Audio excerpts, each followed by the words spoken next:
John J.P. Patterson wasn't your typical millionaire.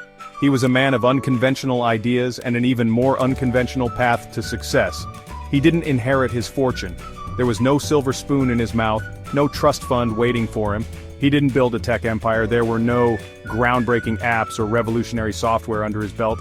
JP made his millions selling novelty toilet brushes. Yes, you heard that right, toilet brushes.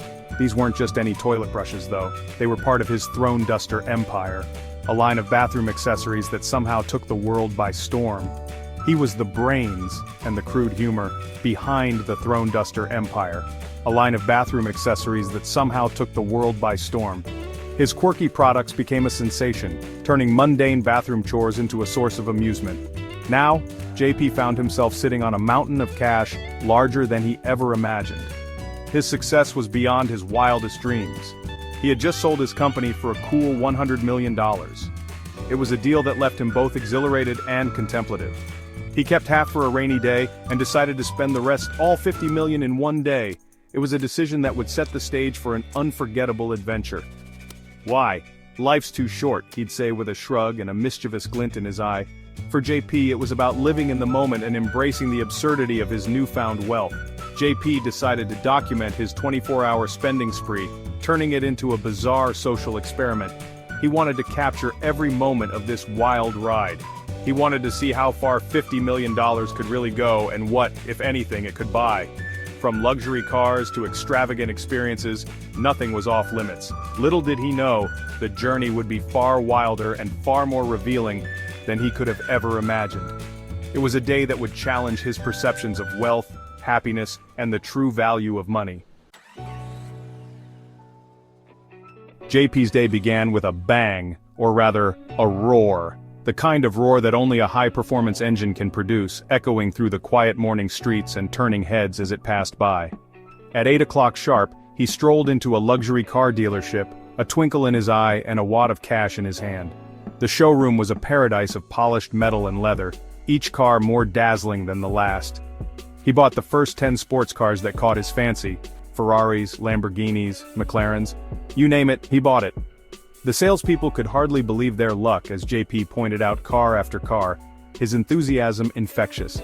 Each car was a masterpiece of engineering and design, and JP was determined to have the best of the best. The sleek lines, the powerful engines, the luxurious interiors, it was all too irresistible. Total damage, a cool $5 million, but for JP, it was just the beginning. Next up, real estate. He had always had a penchant for prime properties. Always a sucker for a good view, JP bought a penthouse apartment overlooking Central Park. The sprawling cityscape and the lush greenery of the park below were a sight to behold. He didn't even bother to haggle, just slapped down $15 million in cash and asked for the keys. The realtor, accustomed to lengthy negotiations, was left speechless. The stunned realtor nearly fainted. It was a transaction that would be talked about for years in the real estate circles. But JP wasn't done yet. His mind was already racing with ideas for his next big purchase. He had a taste for the unconventional, and his next acquisition was bound to be something extraordinary. He had a taste for the unconventional, so he bought a decommissioned Boeing 747.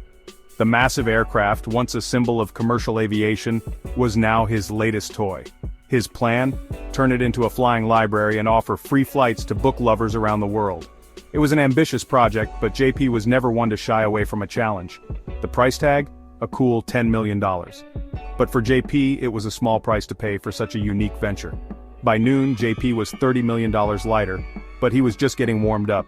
His morning of whimsical investments was far from over, and the world was about to see just how far his imagination and wealth could take him.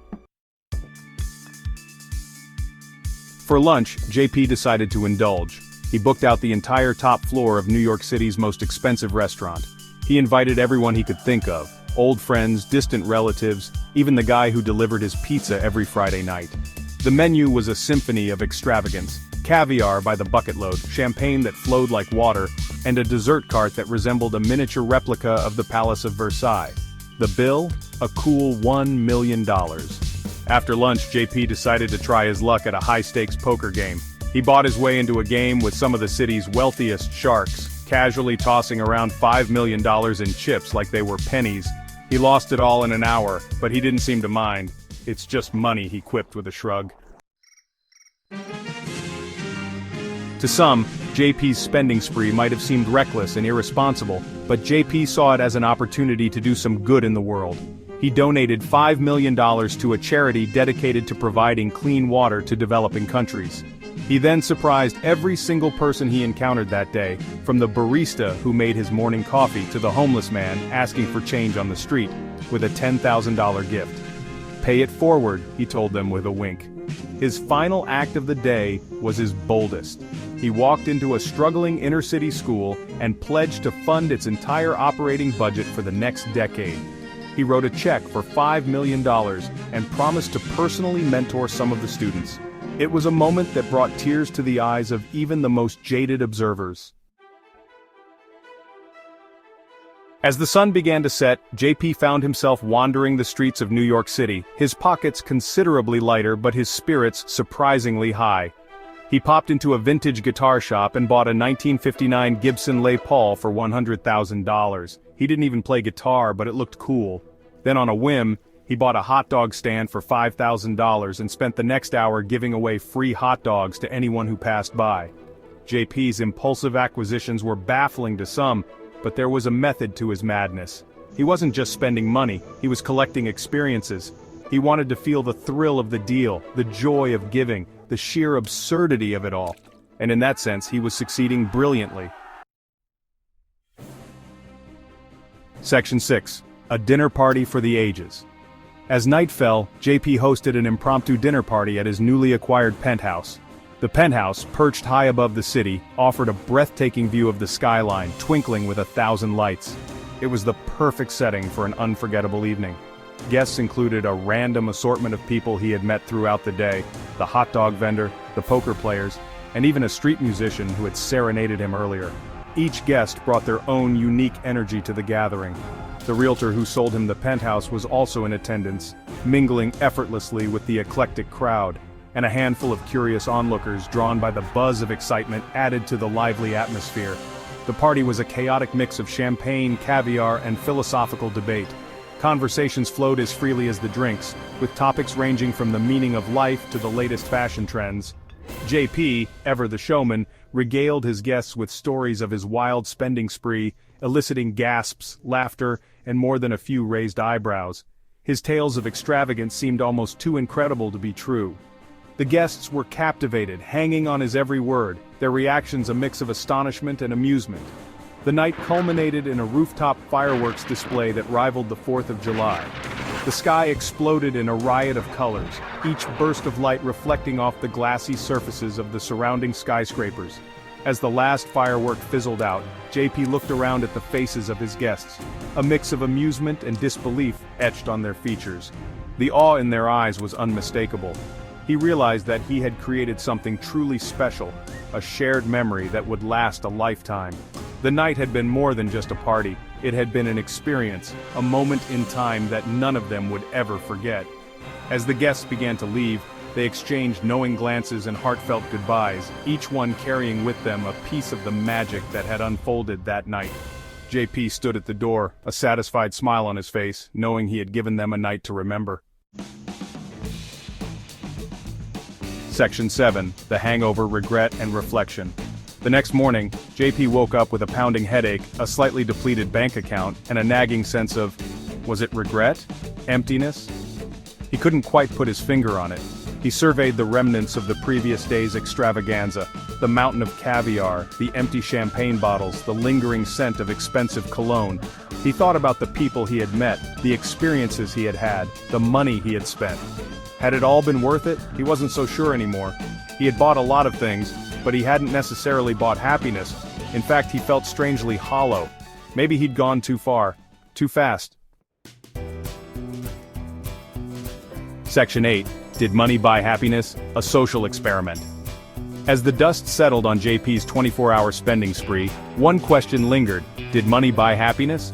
For JP, the answer seemed to be a resounding no.